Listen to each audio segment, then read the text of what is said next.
Hello friends, how are you all? Doing well ना? Good. चला तर आज आपण पुढचा चॅप्टर बघणार आहोत 1.2 दी क्रो अँड दी स्नॅक. तुम्हाला मुलांना गोष्टी खूप आवडतात की नाही? तर तशीच एक छानशी गोष्ट आहे, पण ही आत्ता तुमच्या मोबाईल कम्प्युटरच्या काळातली गोष्ट नाही बरं का. खूप वर्षापूर्वीची गोष्ट आहे, म्हणजे राजा राणीच्या काळातली. तर बघूयात काय दिलेलं आहे. Warm up. A. Look at the pictures and write the names of their young ones. खालील चित्र पाहिजे आहेत आणि त्यांच्या पिल्लांना काय म्हणतात ते लिहायचं आहे. मुलांना बघा, इथं देअर स्पेलिंग आलं आहे, THEIR देअर. दोन प्रकारचे देअरचं उच्चार असणारे दोन स्पेलिंग आहेत. हा एक आहे देअर म्हणजे त्यांचे, त्यांची, आणि दुसरं आहे THERE देअर म्हणजे आपण जे पॉईंट आऊट करतो, निर्देश करतो, तर तिकडे असं असा अर्थाचा तो एक देअर असतो. तर चला बघा, प्राणी तर तुम्ही ओळखणारच आहात आणि आपण आता त्यांचे यंग वन्स बघूयात. Cat, young one is Keaton, KITTEN Keaton. Dog, puppy, PUPPY puppy. A hen, chick, CHICK chick. A duck, duckling, DUCKLING duckling. A horse, foal, FOAL foal. A tiger, a cub, CUB cub. Okay, cub म्हणायचं. Now our story is going to begin over here. What is given here? Read aloud. Look at the picture. Crow is there. Is catching something in his beak. Beak म्हणजे चोच. चोचीत काहीतरी पकडलेलं आहे. फांदीवर बसला आहे. Okay. Long, long ago, there lived a family of crows on a banyan tree. Long, long ago. खूप खूप वर्षांपूर्वी. बघा मुलांना, एक लक्षात ठेवायचं, भाषा कुठलीही असू दे, गोष्ट ही नेहमी भूतकाळात असते. त्याप्रमाणे तिथं सांगितलेलं आहे. त्याच्यामुळे इथे जे येणारे क्रियापदं आहेत, उदाहरणार्थ लिव्ड, ते सगळे भूतकाळात असणार. ओके. लॉंग लॉंग ॲगो, खूप खूप वर्षापूर्वी, there lived a family of crows. Family म्हणजे काय? येस, कुटुंब. कुणाचं कुटुंब होतं? तर कावळ्याचं एक कुटुंब होतं. ते ऑन अ बनियान ट्री. ते कुठे राहत होते? एका वडाच्या झाडावर राहत होते. बनियान म्हणजे वडाचं झाड. बघा, जे माहीत नसेल ना ते लगेचच पेन्सिलने लिहून घ्यायचं. आणि मी तुम्हाला इथं सांगितलं होतं ना देअर, बघा इथंच आलेलं आहे. हा देअर वेगळा आहे, हा देअर वेगळा आहे. हा देअर म्हणजे तिकडे, या अर्थाने घ्यायचं. किंवा निर्देश करतो म्हणलं ना, पॉईंट आऊट करतो ते. They had prepared a beautiful nest and made it their home. Prepared made past tense. They had prepared, त्यांनी तयार केलं होतं, बनवलं होतं. काय? A beautiful nest. ब्युटिफुल म्हणजे सुंदर, नेस्ट म्हणजे घरटे. त्यांनी एक सुंदरसं घरटं बनवलं होतं. And made it their home. आता बघा इथं देअर, परत THEIR देअर, हा देअर आला. आणि ते त्यांनी त्यांचं घर बनवलं होतं. त्या घरट्यालाच ते त्यांचं घर म्हणून तिथं राहत होते. A wicket cobra lived in a hollow of that same tree. बघा, आत्ताच मी तुम्हाला सांगितलं पास्ट टेन्सला ईडी लावतात. इथं पण ईडी, इथं ईडी. तर इथं ईडी लागला, याचा अर्थ हा पास्ट टेन्स नाही, हा ओरिजिनल वर्ड आहे विकेड. विकेड म्हणजे दुष्ट. लिव्ड पास्ट टेन्स आहे. अ विकेड कोब्रा, एक दुष्ट cobra, lived in a hollow of that same tree. That same tree म्हणजे त्या झाडाच्या त्या ढोलीमध्ये तो राहत होता. म्हणजे ती ढोली म्हणजे काय असतं, तुम्हाला इथं खाली चित्र दाखवलं आहे बघा. हे एक झाड आहे आणि इथे एक तुम्हाला गोल असं काहीतरी दिसतंय, ह्याला ती ढोली म्हणतात. त्याच्याचमध्ये तो कोण राहत होता? कोब्रा राहत होता. हे ना, तुम्हाला माहिती कोब्रा कसा असतो ते. One day the crows were very happy as the lady crow had laid eggs. Were laid past tense आहेत. एके दिवशी ती दोन्ही कावळे खूप आनंदित झाले होते. कारण ॲज, तर ॲज हे काय, जसा अर्थ कारण सारखं ॲज घेतलेलं आहे. The lady crow had laid eggs. ती जी कावळीन होती तिने अंडी दिली होती. One evening they flew out together for food. Flew past tense. एके दिवशी दोघे पण टुगेदर, एकत्र, अन्न शोधण्यासाठी निघून गेले. During that period, during that period म्हणजे त्या वेळेत, म्हणजे ती दोघं नसताना, त्या दरम्यान. ड्युरिंग म्हणजे त्या दरम्यान. During that period the cobra climbed past tense. The cobra climbed up the tree. तो कोब्रा झाडावर चढला and ate the little ones of the crows. त्याने काय केलं, त्या कावळ्याचे ते अंडी खाऊन टाकली. आफ्टर अ फ्यू मंथ्स, आता इथं लिटल वन्स आणि यंग वन्स सेम बरं का. लिटल वन्स म्हणजे पण लहान बाळांनासुद्धा लिटल वन्स म्हणतात. After a few months the lady crow laid some eggs again. काही महिन्यानंतर त्या कावळिनीने पुन्हा काही अंडी दिली. This time they decided that they will stay at a short distance to watch their nest. This time, ह्या वेळेला they decided, past tense, त्यांनी ठरवलं की they will stay at a short distance. Stay म्हणजे थोडा वेळापुरता राहणे ना, ह्याला stay म्हणतात. तर ते कुठं थांबणार होते की त्यांच्या घरट्यापासून THEIR देअर आलं बघा. त्यांच्या घरट्यापासून थोड्या अंतरावर ते काही वेळ थांबणार होते. कशासाठी? टू वॉच, लक्ष ठेवण्यासाठी. As soon as they left the nest. Left म्हणजे सोडणे. जसं त्यांनी ते आपलं घरटं सोडलं, the wicked cobra climbed the tree. तो दुष्ट कोब्रा त्या झाडावर चढला. Reach up to their nest. Reach past tense. आणि त्यांच्या घरट्यापर्यंत पोहोचला. And ate the little ones. आणि पुन्हा त्यांनी त्या पिल्लांना खाऊन टाकलं किंवा ती अंडी खाऊन टाकली. Looking at this the crows were very sad. हे बघून तो कावळा आणि कावळी दोघे पण काय झाले, खूप दुःखी झाले. त्यांना ते कळलं कोण आता अंडी खाता येते. The lady crow said to her husband. Lady crow म्हणजे ती कावळीन होती. Said past tense. ती त्या आपल्या हजबंड म्हणजे नवरा, तो जो कावळा होता त्याला ती म्हणाली, it has become dangerous to stay here. Dangerous म्हणजे धोकादायक, भीतीदायक, भयंकर. आता हे काय आहे, इथं राहणं खूप धोकादायक आहे. Let us find a way to protect our children from the wicked cobra. Let us find a way म्हणजे मार्ग. चला आपण काहीतरी एक मार्ग शोधूया. ज्या वेळेला चला आपण हे करूया, ते करूया, चला इकडे जाऊया असं म्हणायचं असतं ना, तेव्हा मुलांना वाक्याची सुरुवात लेटसनी होते. Let us find a way to protect our children from this wicked cobra.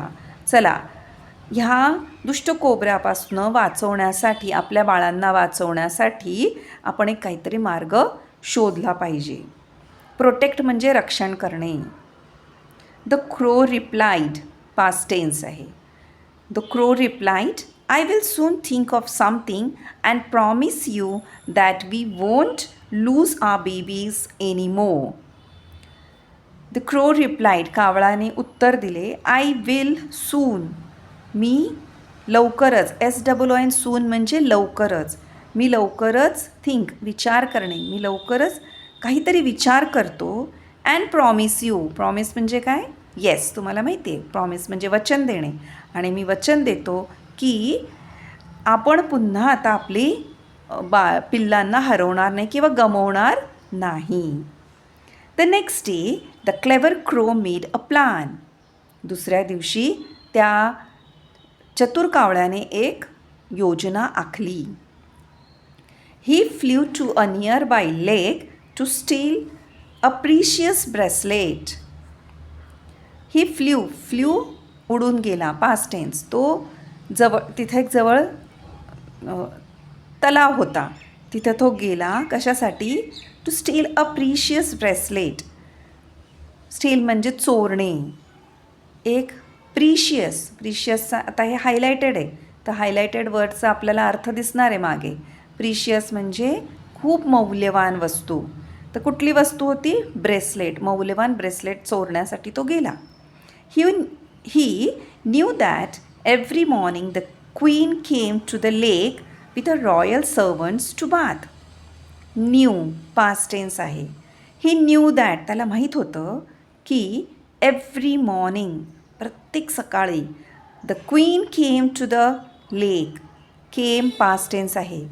त्या ठिकाणची जी राणी होती ती रोज त्या तलावाजवळ येत होती. कोणाबरोबर? विथ हर रॉयल सर्वंट्स, तिच्या जे तिचे जे नोकर होते त्यांच्याबरोबर सेवकांबरोबर ती येत असायची. कशासाठी? टू बाथ, आंघोळीसाठी ती येत होती. When no one was watching, the crow plunked down, picked up the precious bracelets in his beak, and started flying slowly. When no one was watching, जेव्हा कुणी पाहत नाही आहे असं हे जेव्हा कावळ्याच्या लक्षात आलं तेव्हा त्याने काय केलं? The crow plunked down. Plunked down म्हणजे अतिशय वेगाने त्याने सुळकी मारणे म्हणतो की नाही, तुम्ही बघा स्विमिंग करताना एक सुळकी मारता म्हणजे पाण्यात उडी मारतात, त्याला सुळकी म्हणतात. तर प्लंक डाऊन तसा तो जोरात वेगाने खाली आला. Picked up the precious bracelet, आणि पिक्ड पास्ट टेन्स आहे, प्लंक्ड पास्ट टेन्स आहे. त्याने काय केलं?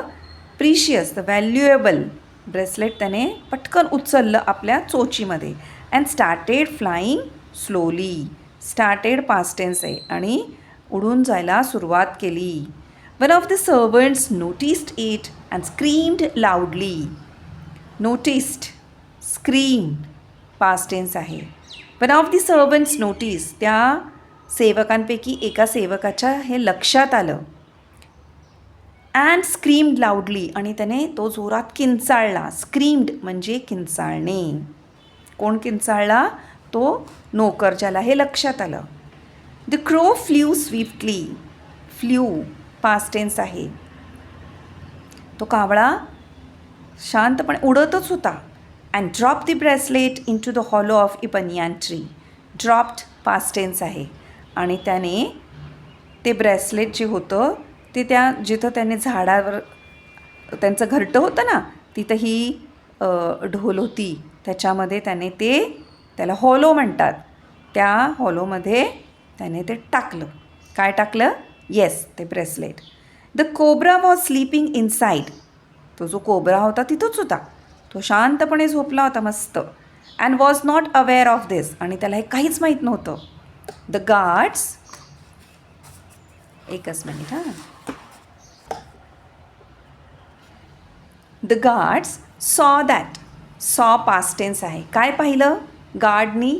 की तो त्या कावळ्याने ते प्रिशियस ब्रेसलेट उचललेलं आहे. बघा, प्रिशियसचा अर्थ काय आहे? ऑफ ग्रेट व्हॅल्यू, खूप किमतीचं असं. Saw that he had picked that precious bracelet and where he kept, he throw it into that hollow. So the servant saw that and pulled out the bracelet tactfully inside of disturbing the cobra, instead of disturbing the cobra. काय केलं? त्या सर्वंटने ते पाहिलं होतं. And pulled out the bracelet tactfully. Tactfully म्हणजे अगदी योजनेपूर्वक किंवा एक आयडियानी ते ब्रेसलेट बाहेर काढलं. Instead of disturbing the cobra, त्या कोब्राला डिस्टर्बसुद्धा न करता, म्हणजे त्याला काही त्रास न देता. The bracelet was return to the queen, आणि ते ब्रेसलेट त्या राणीला परत करण्यात आलं. रिटर्न पास्ट टेन्स आहे. The guards chased away the snake into deep forest without harming it. Chased म्हणजे ॲक्च्युली पाठलाग करणे असं होतं, पण त्याला त्यांनी काय केलं? घालवून दिलं. त्या जे सेवक होते, रक्षक होते, त्या रक्षकांनी त्या सापाला कुठे पाठवलं किंवा कुठं सोडलं? डीप फॉरेस्ट, खूप घनदाट जंगलात सोडून दिलं. विदाऊट हार्मिंग इट, किती छान लिहिलं आहे बघा. त्याला काही त्रास न देता, भले तो दुष्ट असो, भयंकर असो, पण त्या शत्रूंनी, त्या शत्रू नाही आहे, त्या सेवकांनी, त्या गार्ड्सनी, त्या रक्षकांनी त्याला काही त्रास न देता जंगलात, घनदाट जंगलात सोडलं. Then the clever crows lived happily. नंतर ते हुशार कावळे आनंदाने राहू लागले. And did not lose any of that children afterwards. Afterwards म्हणजे नंतर. आणि त्यानंतर त्यांनी आपली पिल्ले म्हणजे त्यांची पिल्लांना त्यांनी गमवलं नाही. लूज म्हणजे गमवणे. त्यांनी आपल्या एकाही पिल्लांना इथून पुढे गमवलं नाही. आफ्टरवर्ड्स, त्यानंतर. कशानंतर? तो दुष्ट कोब्रा तिथून गेल्यानंतर ते आनंदित राहू लागले आणि आपली पिल्लं त्यांनी गमावली नाहीत. मॉरल. ना व्हॉट इज मॉरल? म्हणजे तात्पर्य. या गोष्टीचं तात्पर्य काय आहे? One can overcome obstacles with presence of mind. Obstacles म्हणजे संकट, अडथळे. वन कॅन ओव्हरकम म्हणजे त्यातून मार्ग काढणे, त्याच्यातून निघणे, बाहेर पडणे. कुणीही आपल्या आलेल्या अडथळ्यांवरती किंवा संकटांवरती मात करून बाहेर पडू शकतो. With presence of mind. कशाने?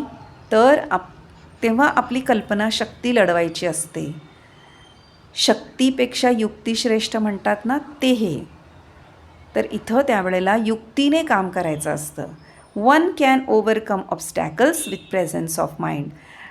ज्याच्यावरती संकट येतो तो त्या संकटातनं आपल्या युक्तीने पण बाहेर निघू शकतो. ही गोष्ट कशातून घेतली आहे? अ फेबल ऑफ पंचतंत्र. फेबल म्हणजे अशा काही गोष्टी की ज्याच्यामध्ये कॅरेक्टर्स सगळे ॲनिमल्स आहेत, प्राणी आहेत आणि ते माणसांसारखे बोलत आहेत असं दाखवलेलं आहे त्याच्यामध्ये. त्याला फेबल म्हणतात. तर इसपनीती वगैरे अशी जे काही गोष्टी होत्या त्याला पंचतंत्र म्हटलेलं आहे. आणि त्याला जिथं प्राण्याच गोष्ट असते, म्हणजे बहुतांश जास्त प्राणी असतात त्याच्यात आणि ते मनुष्यासारखे बोलतात असं जिथं आढळतं त्याला फेबल असं म्हटलं. त्या गोष्टींना फेबल्स म्हणतात. बघा, आपण एकदा आता वर्ड बास्केट बघणार आहोत. हॉलो. मी तुम्हाला ते पिक्चर दाखवलंच. With a hole or empty space inside. Inside म्हणजे आत. With a hole. होल म्हणजे एखादा खड्डा असणे, भोक असणे. एम्प्टी म्हणजे रिकामी जागा, पोकळी असणे, ते hollow. Precious, of great value, ज्याची व्हॅल्यू खूप आहे, किमती आहे. Plunge down means jump suddenly with a force. खूप ताकदीने अचानक उडी मारणे, त्याला म्हणायचं प्लंग डाऊन. Swiftly, quickly. तो शांतपणे, काही त्याने तो सर्वंट ओरडत होता पण तो स्विफ्टली, काहीच हे न करता उडत होता. क्विकली उडत तो निघून गेला. बघा मुलांना, असे हे छान छान नवीन नवीन शब्द तुम्हाला मिळतात ह्याच्यामध्ये पुस्तकात. तर हे आपल्या भाषेमध्ये, रोजच्या भाषेमध्ये तुम्हाला वापरता येतील तेवढे घरी इंग्लिश बोलायचं आहे आणि असे नवीन नवीन शब्द वापरायचे आहे. जेव्हा निबंध लिहायला येणार तुम्हाला तेव्हा ह्या शब्दांचा तुम्हाला कुठे वापर करता येतो का पाहायचं आहे. तर चिल्ड्रन, इथं आपण थांबूयात आणि जे काही आपलं वर्कशीट असेल ती आपण पुढच्या व्हिडिओमध्ये मी तुम्हाला ती वर्कशीट सेंड करते. मला तुमच्या कमेंट्स आवडतील. तुम्ही जरूर कमेंट्स करा. कमेंट्स छान येतायतच, पण काही तुम्हाला सजेशन असतील तर मात्र नक्की कळवा. ओके फ्रेंड्स, चलो bye. See you in the next period और in the next video. See you. Take care.